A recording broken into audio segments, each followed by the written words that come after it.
All right. Welcome, everyone. It is 6 o'clock on the dot. People are rolling in now. So I'll just start off a little bit slow here while people are still coming in. But my name is Sam Peterson. I work with the San Gabriel Valley Council of Governments. I'll be kind of hosting and emceeing the town hall tonight. We're very excited to be here with the city of Azusa. We have a great group of panelists as well. We have someone from the California Fish and Wildlife Department, Alex Heron, we have Jim Hartman and Maria Rosales from the county who provide different services. So we've got a great panelist of experts joining us tonight. We also have Captain Robert Landeros from Azusa Police Department, Nico from the city, and then Vanessa and Sophia from the Neighborhood Coyote Program. So yes, very excited to be hosting this town hall with you all tonight. And I will pass it over to Nico to get us going. All right, thank you, Sam. Hello, everyone. Thank you for joining us and welcome to our first ever informational virtual town hall event on coyote safety and neighborhood management services. As Sam mentioned, this event is being hosted by the city of Azusa and the San Gabriel Valley Council of Governments, and is the product of a collaborative partnership between both our agencies in order to provide effective and responsive coyote management services to the Azusa community and the COG greater service area. I'm Nico de Andascaya, City of Azusa Deputy City Manager, and I'm thrilled that you're joining us today. This event is being videotaped in addition to being a live Zoom meeting, and the intent is that it'll be made available on the city's website and social media platforms for future viewing by anyone that is interested. So if you have neighbors or fellow HOA members that weren't able to tune in today, there will be other opportunities to receive the resources that we'll be discussing in this meeting. Today's event will last approximately an hour, and it will involve brief presentations by our Neighborhood Coyote Program staff and the San Gabriel Valley COG representative, as well as our Azusa Police Department. And we'll also include a short panel discussion and Q&A portion with local experts in the fields of wildlife, animal care, and integrated pest management. Leading up to this event, you may have seen that we had an online process for residents to submit questions, as well as topics for discussion by our panelists. If you have not already submitted but have questions or issues that you'd like our panelists to address today, please feel free to drop them into the chat function. The chat function is available by clicking the chat box icon at the bottom of your screen. Chat screen will then populate on your right-hand side. Questions will be answered in the order that they are received. And if you have any questions, you may also select the raise your hand icon for individual follow-up if you have any ongoing issues. So with that said, I'll just mention briefly that along with all of the wonderful things that come with being a community nestled along the San Gabriel Valley mountain foothills, there come various issues that we must deal with. And one of those is how we safely interact and coexist with the existing wildlife that was here long before us. Throughout the years, and as our city has expanded with development into the nearby hills, we must continue to be cognizant of how our behaviors and actions impact public safety and community livability. And so our police department, county agencies, and partners at the COG through the Neighborhood Coyote Program are committed to ensuring public safety and adequate resources for a livable, informed, and secure community. So without any further delay, I will now pass it on to our San Gabriel Valley COG rep, Sam Peterson. Sam, I know you'll be speaking more on the details of the Neighborhood Coyote Program and outline additional details for today's presentation. Sam, thank you so much. It's on to you. Thank you, Nico, for that great introduction. So I'm going to be passing it on to my colleagues Sophia and Vanessa, who are going to be giving the presentation on our behalf, and then we will hear from Captain Robert Landeros afterwards.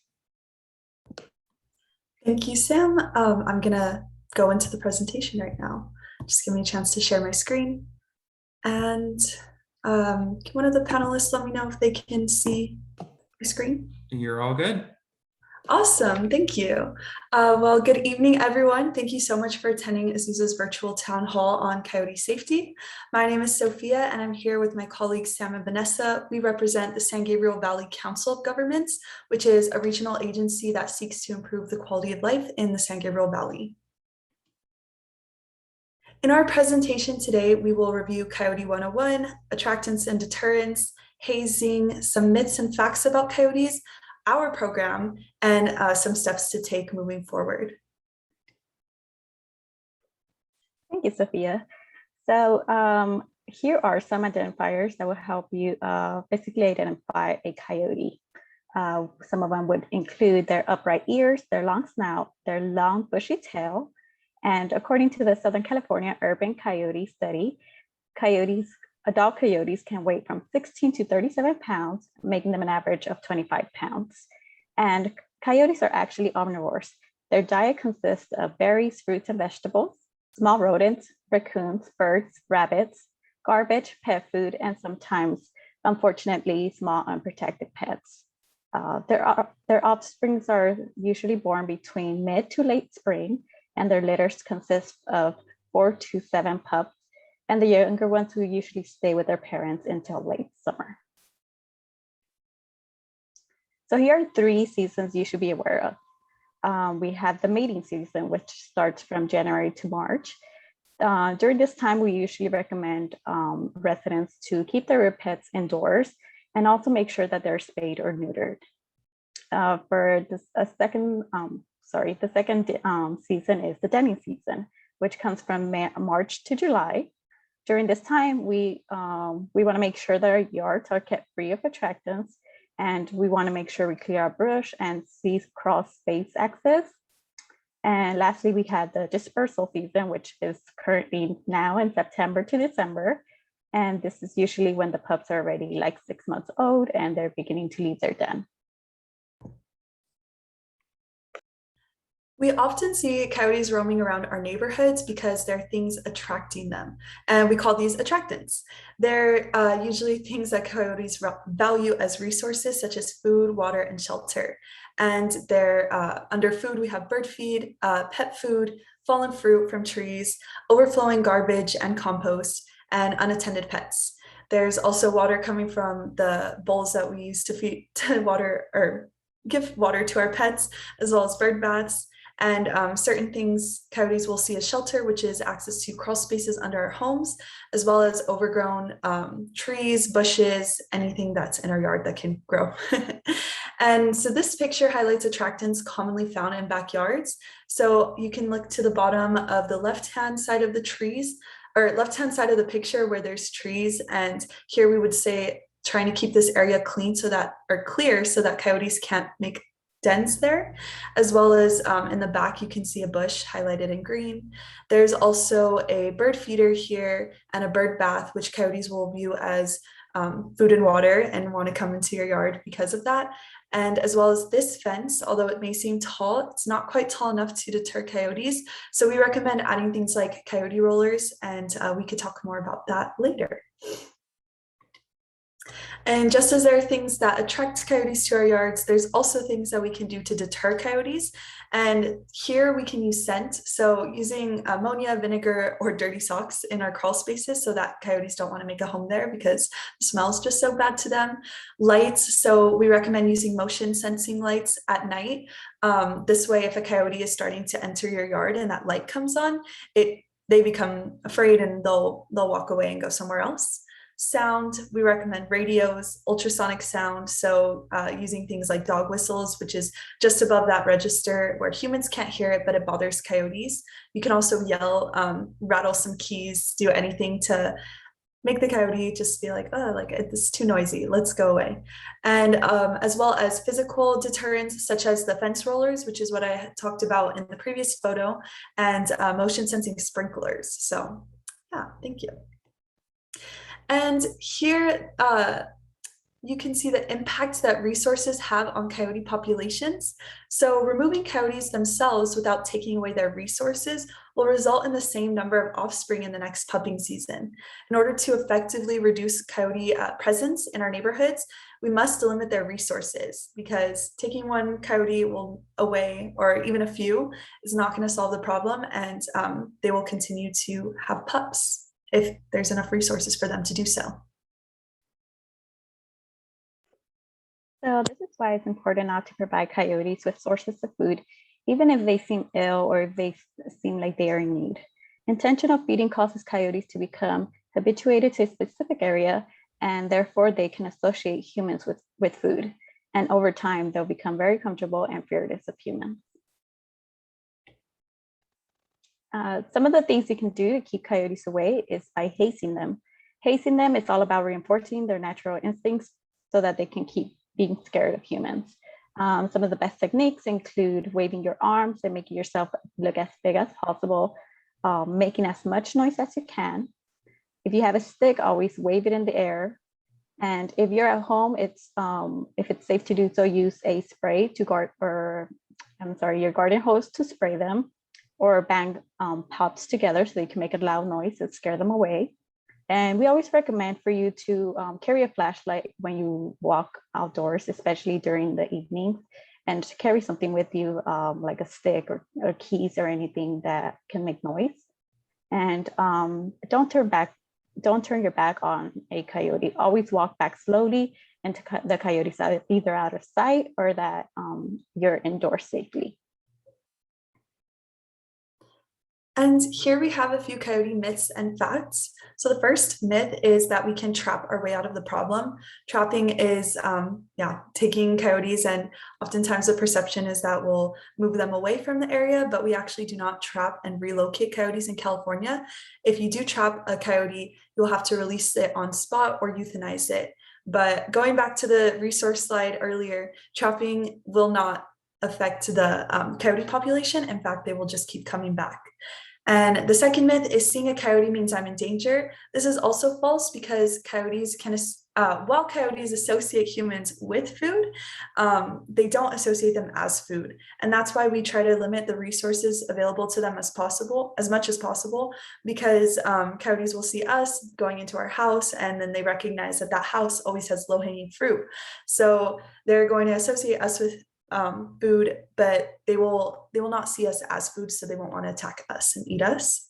The next myth is that coyotes are carnivores. This is false. They are opportunistic omnivores, meaning they'll eat any food that is available to them, and that is usually also, they'll eat what's easiest too. So they're not trying to work so hard. If there's a fruit on the street, they'll eat that, but also if there's mice in the street, they'll eat that too.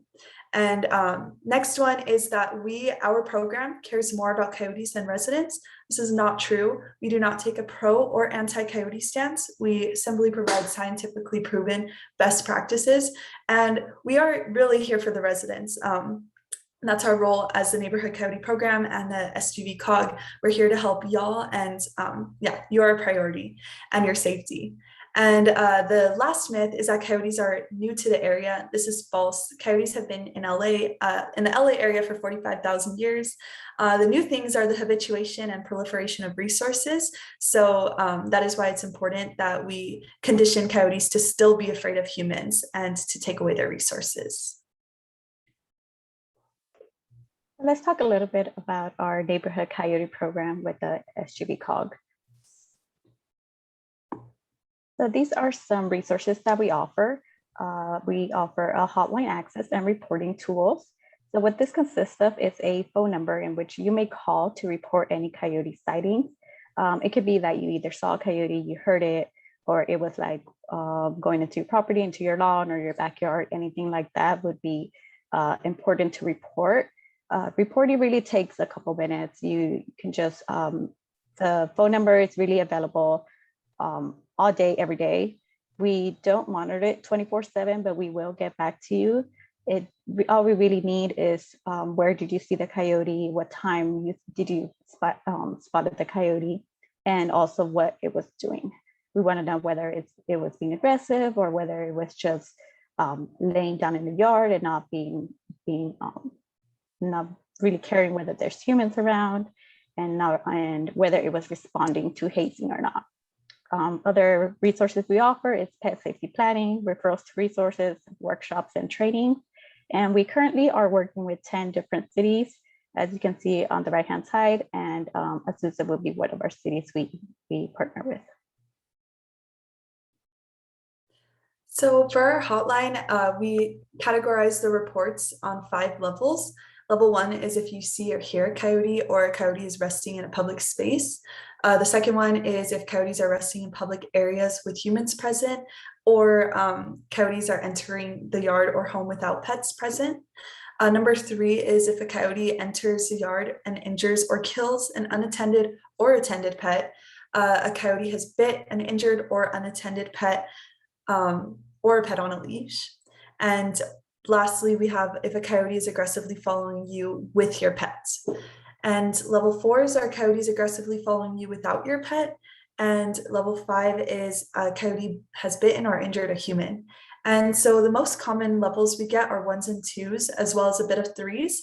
And while 4 and 5 are possible, they're extremely rare. And yes, so they're very rare, but they are possible. As for the city of Azusa, in June, there were 3 reports. 2 were level 1, 1 was a level 2. In July, there were 3 reports as well, all level 3s. And in August, there were 4 reports, and that 1 was a level 1, 2 were level 2s, and 1 was a level 3. One of the main areas of concern is the Azusa Greens Golf Course. And yeah, so these report levels, they're a little bit low, and we encourage you to continue reporting seeing coyotes, even if it's just, oh, I saw one. Doesn't have to be a whole interaction, but we really appreciate your engagement and yeah, involvement with the program. So you might ask yourself, when should I call a coyote hotline and when should I call animal control? For a coyote hotline, it's always you can always call whether you see a coyote, whether you hear a coyote, whether a coyote enters your property, or if there's a possible den in any property around your neighborhood. Please note that these are for non-emergency calls only. And when should you call animal control? And animal control, you should be calling when you see a coyote that's either ill or injured, or it's non-ambulatory.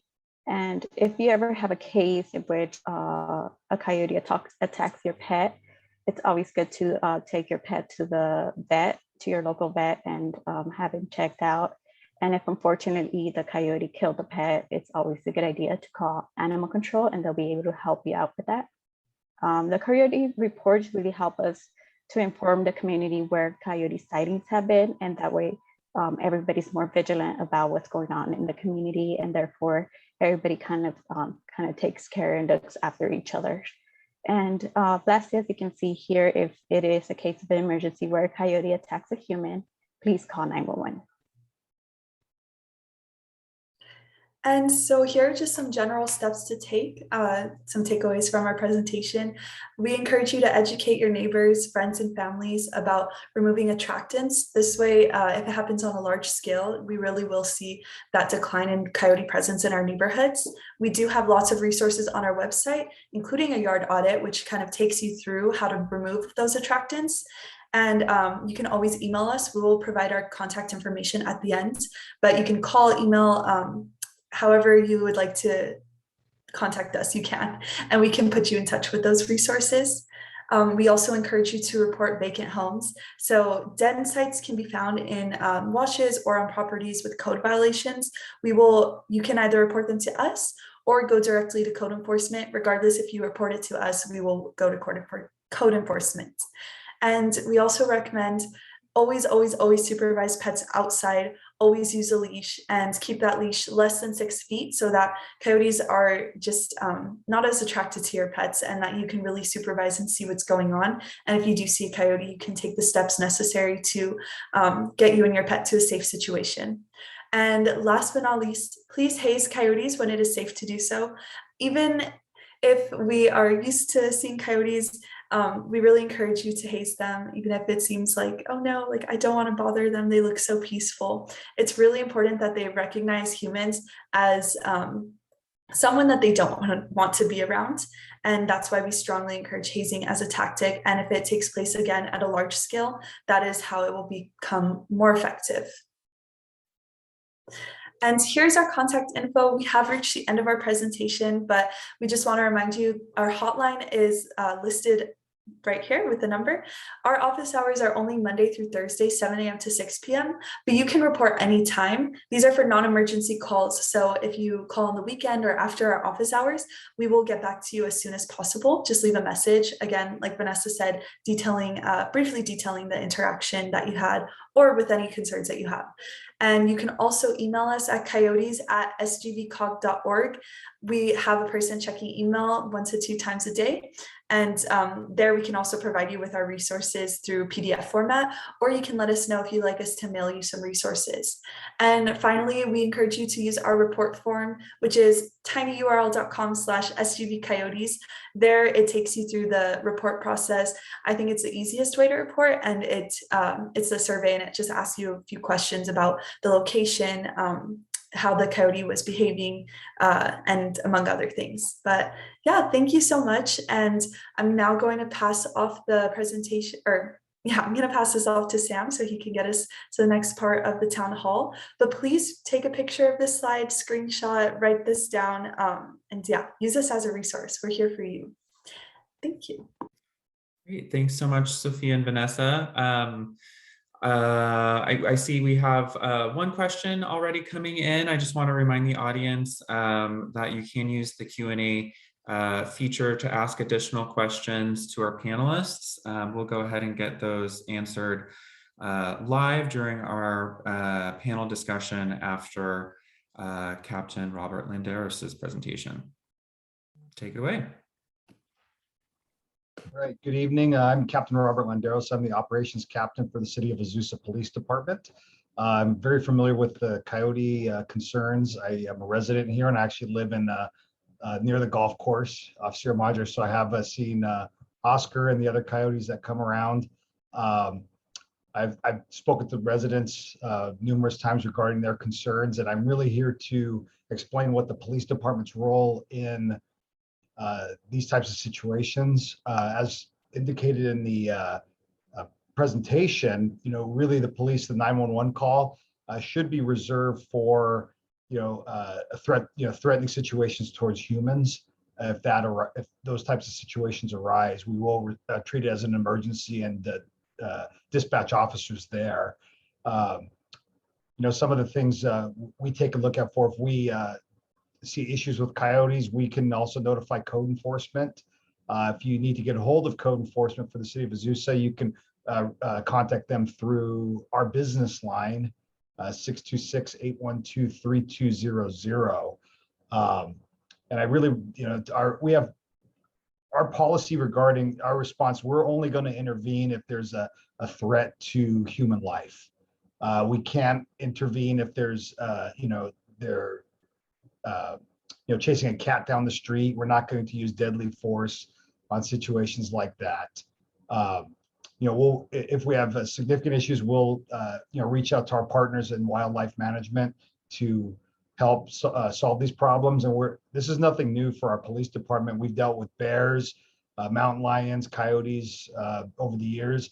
I'm from this area, so I grew up backpacking and hiking in these mountains and hills. So I'm used to the coyotes, and the tactics that were described in the presentation are highly effective to scare the coyotes off.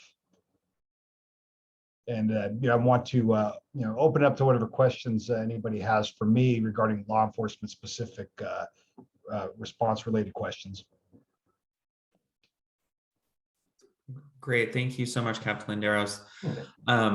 So we're going to be going into our Q&A session now with our panelists. And one of the things that I really want to drive home tonight, because we are having this town hall because we have had some concerning reports coming into the hotline reports of food being left out for coyotes, for wildlife. And feeding wildlife is illegal. But not only is it illegal, it leads to things like habituation and increasingly indifferent, or it can be interpreted as aggressive behavior towards humans.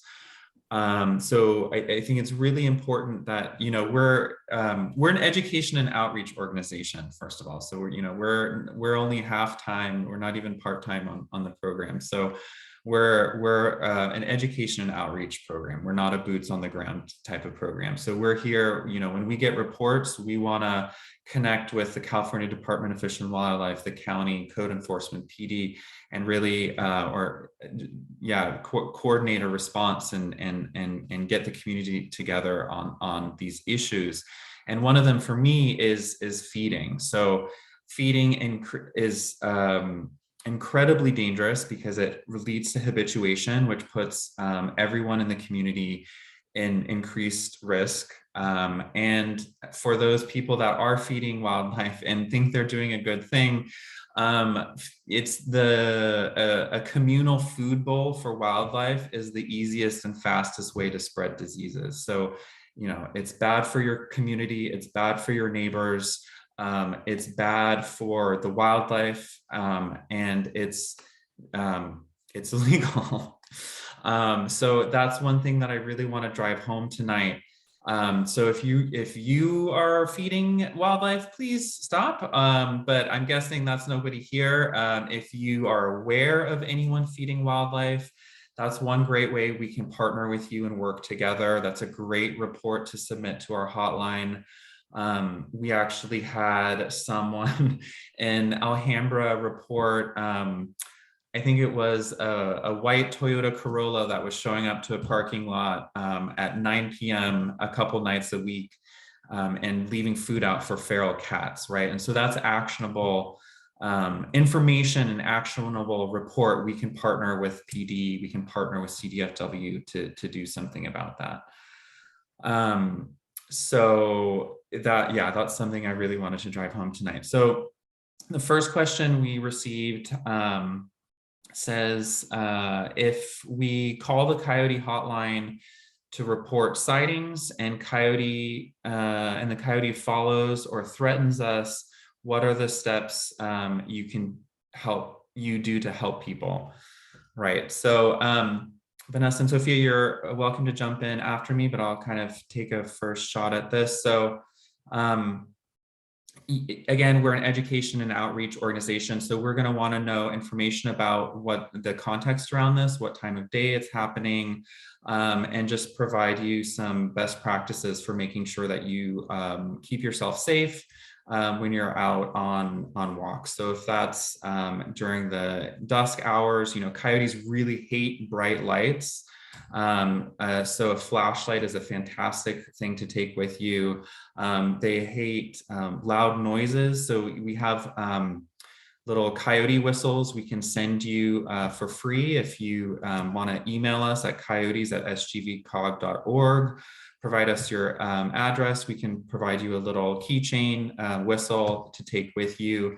And again, just that education component to, so, you know, there's always a new way to haze. It seems like you can take a Coke can and put some pennies in there and make a coyote shaker that gets you bright, shiny lights during the day and a loud noise that coyotes really hate. There's all sorts of little tips and tricks we can provide you with for keeping safe during a walk. I don't know, Sophia, Vanessa, you had anything you wanted to add? I just wanted to say that if the situation becomes so escalated that you're being put at danger, we will be more than happy to contact the people necessary, for example, police or 911. But we'll likely be just kind of, like Sam said, walking you through the process of hazing and providing that support to you and and the actions that you should be taking. So. And I will add also with hazing, I think sometimes there's a little bit of confusion around the reaction to expect with hazing. Coyotes aren't rodents, they're not squirrels, they're not rabbits that just, run away, scamper away as fast as they possibly can. Coyotes are much more curious. And this even applies for non-habituated coyotes. They're never gonna run and scamper away unless you're, that's just not a reaction to hazing, right? They'll walk away kind of slowly. They'll turn their head around and see if you're still acting all crazy with your hazing technique, and they'll just kind of slowly saunter away. They unfortunately will never run away, even though that's a reaction we might want them to have. That's just not a coyote's natural reaction to hazing.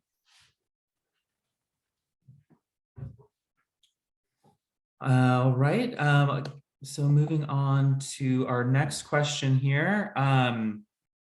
So there's some questions and comments here. What are we supposed to do when the coyotes in my complex directly across from the golf course are so habituated that they're stalking and attacking on a regular basis? This includes multiple attacks to pets, my dog included, while on a close leash. It includes multiple pets being killed, multiple children being chased down and chased down and attacked. I was witness to one of these just a few weeks ago. The coyotes are always out in the daytime, approach people aggressively, and have become unresponsive to all hazing techniques. They are unfazed, not afraid, and do not run away often. I can speak a little bit to, regarding if there's a situation where children are being chased down by coyotes, that would be something to call 911, and we will respond code 3 to something like that.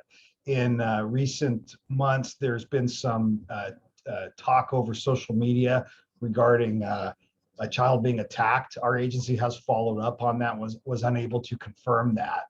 A child attack would be something that we would respond and document, and we would notify wildlife enforcement agencies at the county and state level if that were to happen. So if you have witnessed that, my officers would like to speak to you. And then especially if you did see something in recent weeks, I do encourage you to contact us. You can contact me directly, and we can sort it out. I monitor because I live across the street from the golf course. I see the coyotes around, and I do personally utilize these tactics, these hazing tactics. And Sam's 100% right. They don't just scurry away. They'll back off a bit, turn a little skittish, and they'll watch you, but they are scared. We've used air horns from our cars, and even the hand air horns that like at football games. The air horns you can get, those work real well. Whistles. The high-pitched coyote whistles. The stuff does work. It's just as a community, we have to collectively do the right thing and educate our neighbors, to do the same kind of thing. So please don't hesitate to call the police department, even with just general questions. And I'll add too, I think there's mentioning a apartment complex, I was talking a lot earlier about intentional feeding, right, being left out, but another big resource for coyotes that are sustaining these unnaturally large coyote populations is unintentional feeding as well. So if you're in the apartment complex, if those bins are overflowing, if your trash bins are overflowing, right, that's an issue. If you see, again, you guys know your neighborhoods far better than we ever will. So if there's any sort of potential den site that you might suspect somewhere, when you're out on your walk, you always see a coyote coming and going from a particular property or from a particular, set of overgrown hedges or brush, we can contact whoever's responsible, and we do this regularly. Who's ever responsible for maintaining a particular property, whether it's a public agency or a private agency, we will contact them and get that brush cleared, raise the tree level so that there's no hiding spaces, there's no den sites, there's no food being left out intentionally or unintentionally to support these populations. You know, there's really just three things that are supporting the coyote population. That's food, water, and shelter. And I think the most kind of effective way to think of us as a partner for you guys and residents in Azusa is to really like work with you guys and think through where they're finding these food, water, and shelter resources so we can sustainably reduce the coyote population. That's an important goal for us and an important kind of way to think of us as a partner in this particular effort. Sam, actually, would you mind introducing our panelists one more time, please? Oh, sure. Yeah, thank you. I'm sorry. Yeah, I did that quickly in the beginning. Absolutely. So we have Alex Heron from California Department of Fish and Wildlife, Jim Hartman from the County Integrated Pest Management Division. And correct me if I didn't get that right. Well, I represent the Los Angeles County Agricultural Commissioners Department, and I head the division for integrated pest management, and coyotes falls under my purview. Excellent. And then we have Maria Rosales, who is also from the county, but provides the animal controls services is the director of the Baldwin Park facility, which is responsible for providing animal control services in the city of Azusa. And I would encourage any of our panelists to jump in and share their thoughts too as the discussion continues. Yes, hello everybody. I like to add, that it's been mentioned that there's a high coyote sightings, and that when animals are or pets are being walked, it's highly recommended, that pets are not walked late at in the evening, or it's recommended, during the day. And also, in the high sighting areas that, you don't walk with your pet alone. And it's also been said, carry flashlights, carry a stick, carry a whistle, as has been mentioned, try never to leave, pet food out, and bring your pets indoors at night. Do not leave them unattended, even during the day or in the early morning hours. So all this helps collectively. The other thing too, it's living along the foothills. We're not going to be able to, eliminate coyotes up there. They've been up there for a very long time, and we have the riverbed. There's a lot of places for coyotes to live. A lot of food sources up there that just exist naturally. However, if anybody sees properties that have holes in fences and things like that, you can report them to our code enforcement department or the police department so we can get a hold of the property owners. We routinely patrol up in that area for other reasons in the riverbed. And so if we see Corps of Engineers property or fencing that needs to be replaced, or any other government entity, will work with them to get it fixed, to limit the ability for the coyotes to get out there. But being along a golf course, there's a lot of food sources just on the golf course that rodents and other things that coyotes can go after.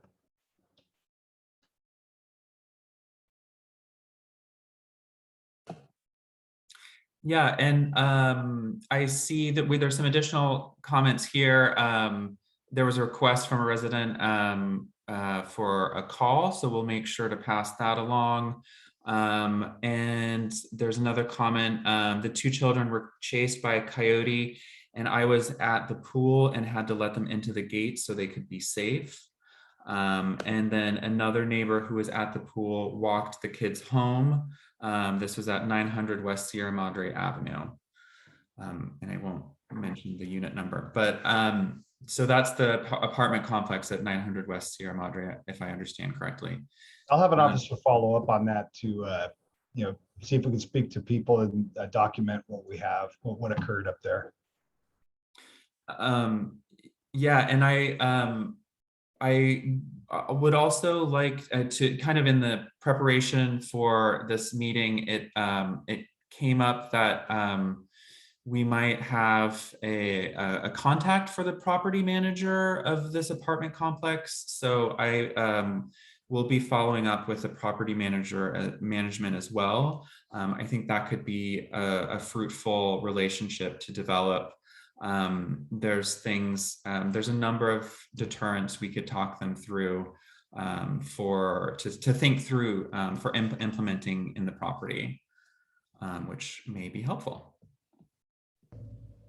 Well, I think also it doesn't hurt too to when you have children and you talk to them about the fact that they should never run from an animal, whether it's a dog, whether it's a coyote, because particularly with dogs, there's an automatic predator prey response. A lot of folks get bitten by domestic dogs because they sense it's in their nature, it's not their fault. But if you run from them, they automatically go for an ankle or what have you. So it's really important that when coyotes and adults need to be supervising children, that they have an idea of what's going on around them. Just as we have two-legged predators out there that we have to keep an eye on. There's the four-legged predators as well. So it's really important that we have discussions with our children if they see a coyote to let an adult know, so that way they can have the appropriate response and kind of supervise the area. The other thing you need to worry about or concern yourself with is free-range cats. I know a lot of folks like to have kitty outside, and I get that, but unfortunately, the coyote just sees that as another food source. And cats don't realize that they're prey, so they're a lot easier to catch than the rabbit that does know it's prey. So it's really important that if you're going to have a cat, that you keep it indoors. The other thing that I would suggest too, I've got no issue about people who want to have bird feeders, but remember, birds they feed during the day.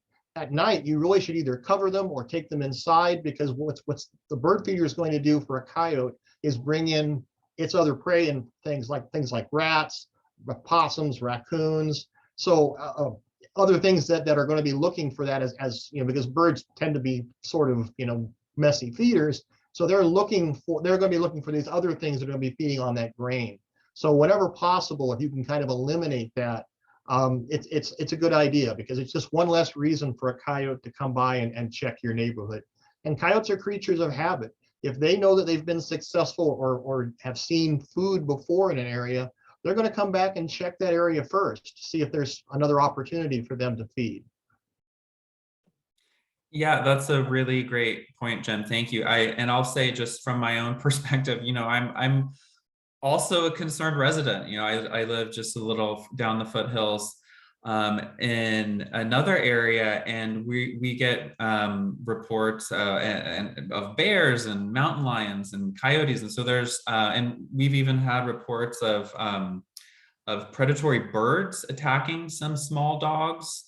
So it's not just coyotes. There's other things or cars even. There's other things that can harm your animals.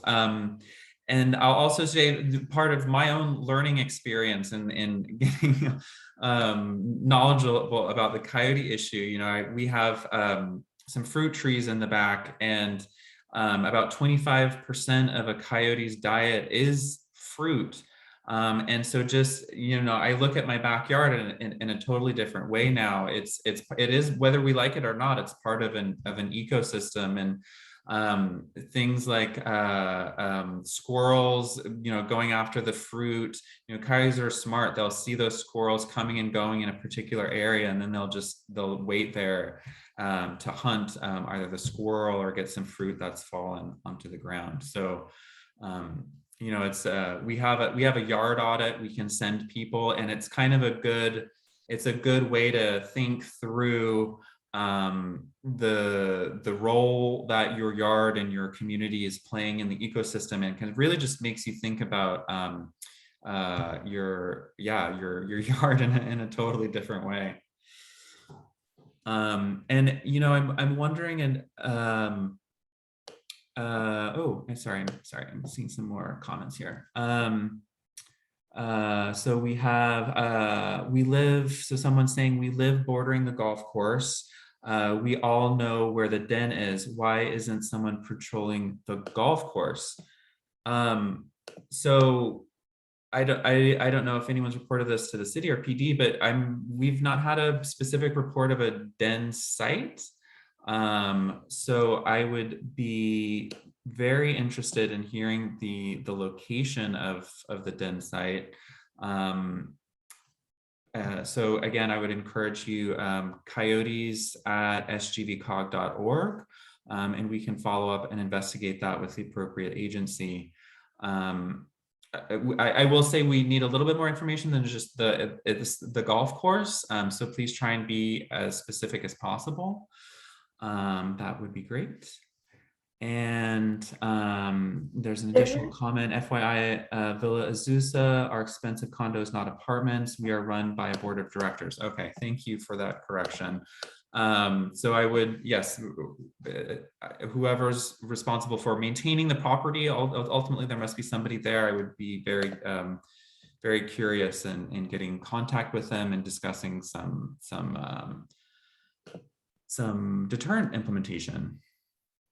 We do have a question in the chat. Actually, going back to the townhomes, we were given the information of the property manager and the HOA, so that is something that we can follow up on.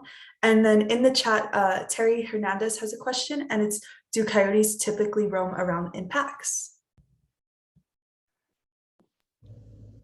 So I can answer that one. I'll take a stab at it. So coyotes, they are, they're wild canines, similar to dogs. So they do roam around in not necessarily packs like wolf packs, but they do roam around in or can roam around in sort of family pairs. So often there's a breeding male, a breeding female, one pair of coyotes in the territory, and then they have their siblings or sometimes older offspring that aren't part of that breeding pair, but they might be still within that sort of the family unit territory. And we do know from studies from other studies going around that especially in sort of residential areas, there's just so much food available that those territories can be fairly small. So it's sometimes that impacts their, it's not necessarily like a sort of, what you see in National Geographic for wolves, that they have a very cohesive pack that has a very well-defined wide territory. For coyotes, especially in more of a urban residential setting, it's more of a loose-knit family and small territories, just because again they don't need a lot of room to get food, just because there's so many food sources. So yeah, it's not uncommon to see a coyote and maybe either the breeding pair or mom and the pups, depending on the season. But yeah. And Jim, I saw you were going to unmute. Did you have anything to add on that?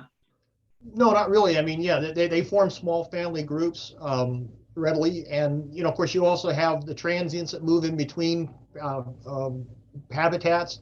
Again, because we have so much food available for them, they don't have the normal areas that you would have, like a defined pack area. But the thing is, I think a lot of folks confuse coyotes with wolves, and wolves get much larger pack because they're pack hunters, but they're going after much larger prey as well.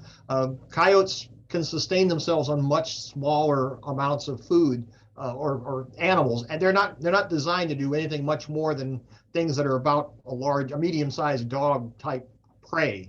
So they don't have to pull down an elk like you would have to, or a wolf. So they will tend to stay in smaller groups, and again, it depends on and nature does what it does. You have diseases and things that take them out, but they have a tendency to stay rather small groups because they're also going to pair off and find their own territories as well. Great, thank you. And I see a comment in the chat. These coyotes are out all day and night. They are not afraid of people. What do we do? So, and I'll put that to the panelists as well, but I'll add something, one thing we get some questions around is day and night. And so healthy active coyotes are most active and looking for food at night. We do see coyotes during the day. They tend to be older or a little, they might be infected with something, or they're just not as healthy as the rest of the coyotes. And so they struggle to get food during the night with the more competitive, the healthier, more aggressive coyotes. And so that's more likely to be what you'll see during the day.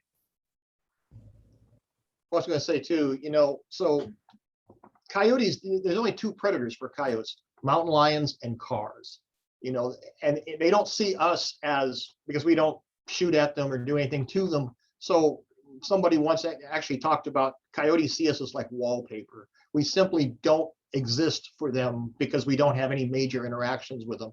That's where hazing comes in, to try to reintroduce that fear factor to them. So although coyotes primarily are what they call crepuscular, so they feed during the early morning or late in the evening. If they feel comfortable in an area, they'll move within an area throughout the day. Now, the hot parts of the day, they're going to want to loaf or be someplace where they can just kind of chill. It also depends on how successful they were the night before or that morning for food. And also, too, if they've got young pups, the adults are going to make more of an effort to find food, because they've got to, the mom has to still make milk, or they have to bring in prey for their young ones. But the thing is that they can be seen throughout the day. It's really a question of how comfortable they are in our environments. This also talks about how the arrangement of habitat is for them. If there's a lot of overgrown brush, or you've got fruit trees or trees that have really low hanging skirts to them, where they can easily be screened out. That's unfortunately one of the things that they like about our flood control channels, because they can generally be below observation from what someone would see from street side. So they will move freely throughout the day. It's just, in general, in nature, you very seldom see them out during the day. But here, again, because they become so habituated to our noises and how we are around ourselves, it's not as threatening to them. So it's not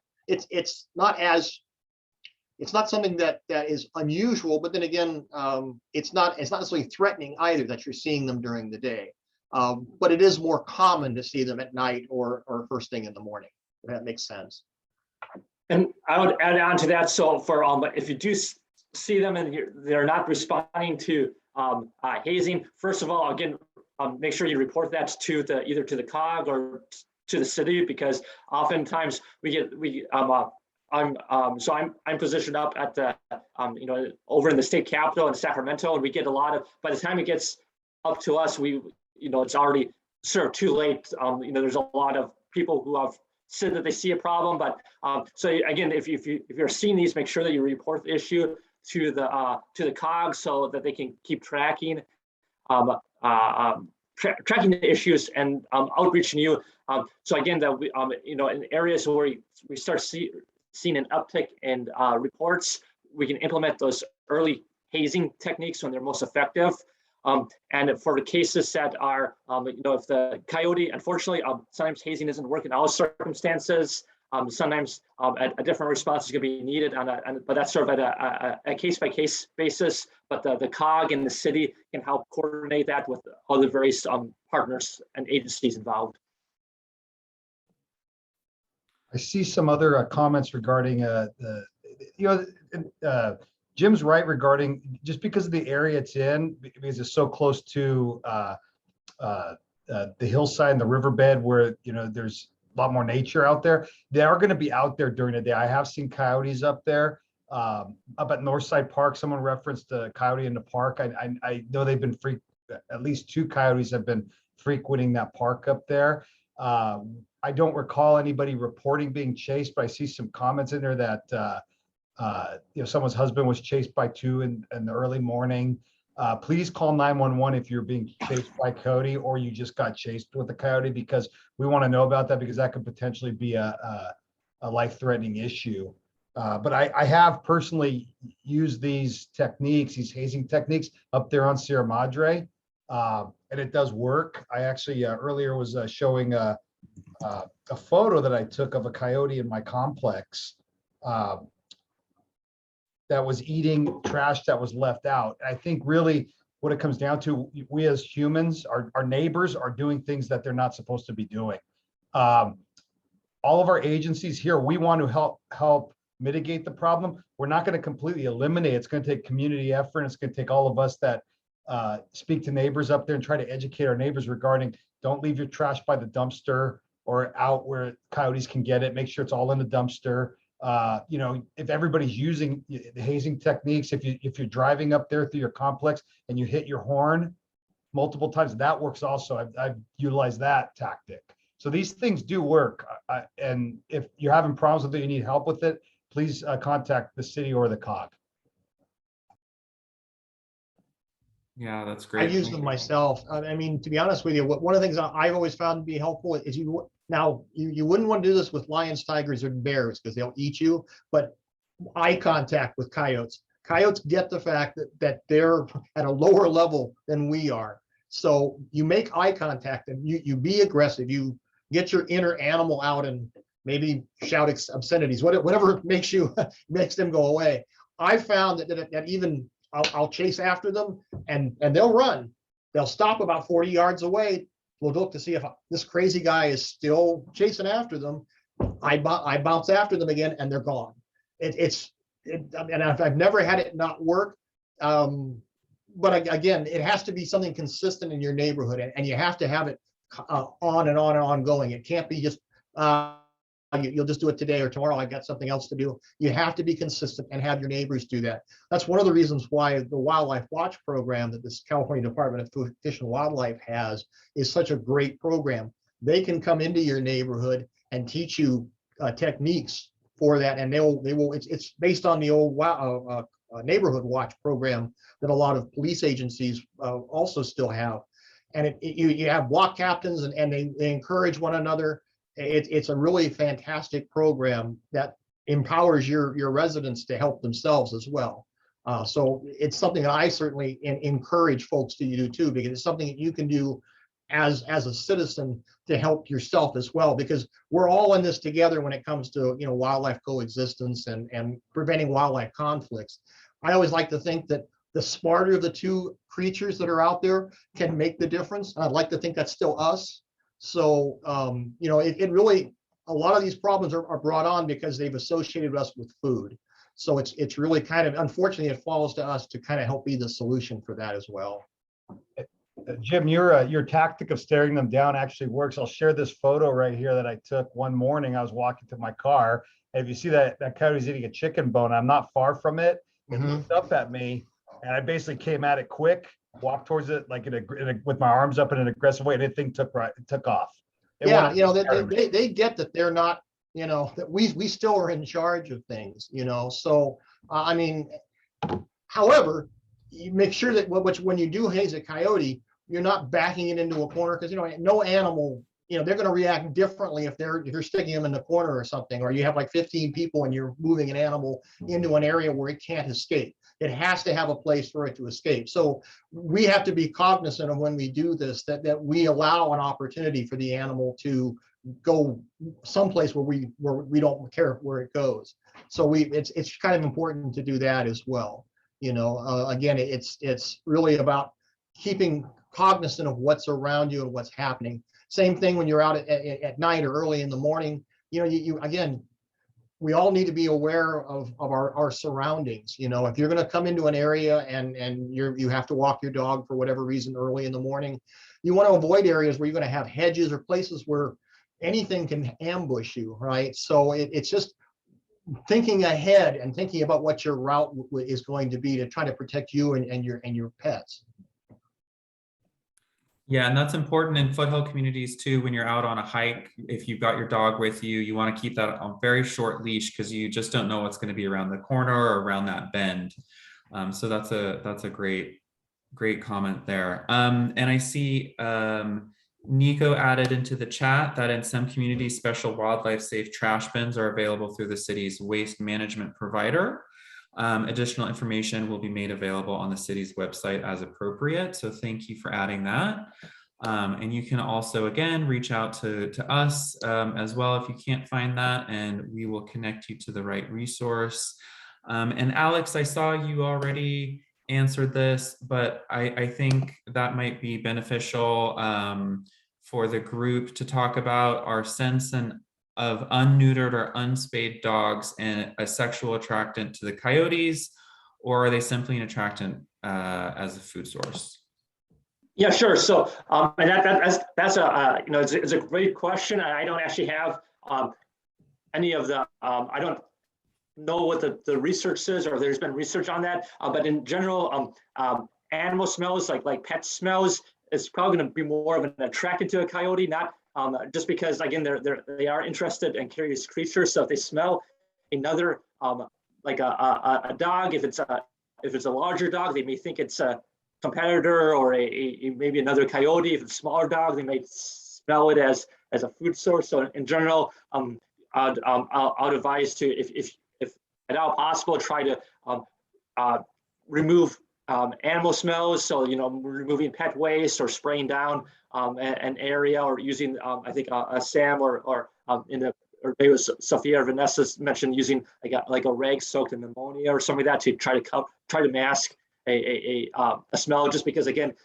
they regardless of whether the coyote will be attracted to it for whatever reason, or if it's just curiosity, it's just best to try to minimize that smell and minimize the attractant. All right, great. Thanks, guys. So we are just over 7 already. I can't believe that hour flew by. So, and I don't see any more questions, but Alex, did you want to talk about Wildlife Watch program at all? Sure, yeah, I'll give and thanks, Jim, for the shout out. Jim's agency is one of the partner agencies, as well as the San Gabriel Valley Council of Governments and our Wildlife Watch program. Since we're running a little bit short in time, I would just, I'm not going to necessarily repeat what Jim already said. Just echoing that it's a program that I'm really excited about. So if you feel like that might be a good fit for your community, definitely reach out to the folks at the COG, and they can put you in contact with us. And I know Sam, I guess to bring it back around to the beginning, Sam, you mentioned earlier that one of the big issues is people feeding, because some people may want to try to help wildlife. So if you know those folks who do want, who have those intentions that they're trying to help make a difference, a program like Wildlife Watch can be a much safer and effective way to help wildlife rather than feeding wildlife. So that might be a good opportunity for folks regardless of how you feel towards the wildlife in your community. And is it right to kind of think of the Wildlife Watch program, because I think most people are more familiar with the Neighborhood Watch program. Is it kind of like that, but for wildlife? Correct. Yes. So Neighborhood Watch is a program designed to sort of build community engagement, awareness of issues that could lead to crime in the neighborhood, whether that's through a block captain, a homeowner association, or whatever sort of local organization. And Wildlife Watch follows that model in that it uses local community members to keep an eye out for things that might be a problem for wildlife in the community. So like helping out with these yard audits, or identifying possible attractants or locations for denning sites. And again, the folks that like Sam said, they don't have the staff to be on the ground in all of their cities. So this is a way that you can help enlist you and your neighbors' support for helping resolve these issues together hopefully before problems with coyotes occur. That's great. Thank you so much, Alex. So we are over the hour already, and I just wanted to thank everyone, our panelists, our attendees, absolutely everyone for being here tonight for this really important discussion. I know we have a couple follow-ups on our end. And I think meeting with that HOA there at 900 Sierra Madre could be really beneficial. And I think maybe getting a wildlife watch program might be a really interesting way for the community to engage and kind of correct the ship here in that area in Azusa. With that, I'll close things out unless anyone else has any other closing comments. Sam, I just wanted to thank you. Obviously, thank you to all those who attended the webinar or who will be watching the recorded version of the session at a later point. Of course, to our panelists and to our police captain. You know, clearly there's various resources that are available. Addressing the issues are going to require a multifaceted approach, which will involve one part education, one part multi-agency collaboration, and just some basic common sense. So we ask the residents to help us, help you by communicating with us, using the hotline, and of course, dialing 911 when appropriate. Again, thank you from the city of Azusa. We welcome all your questions. If you haven't had your question answered, email the COG or email the city by going on the city website. The link was attached in the chat. Thank you, everybody. And I will be following up with everyone who registered through the Coyote email, and I will send some flyers, informational flyers and a brochure about our program, as well as resources like the yard audit and a deterrence document. And that way you'll also just have our email. That will happen next week. Thank you. Excellent. Thank you so much, everyone. Have a good evening.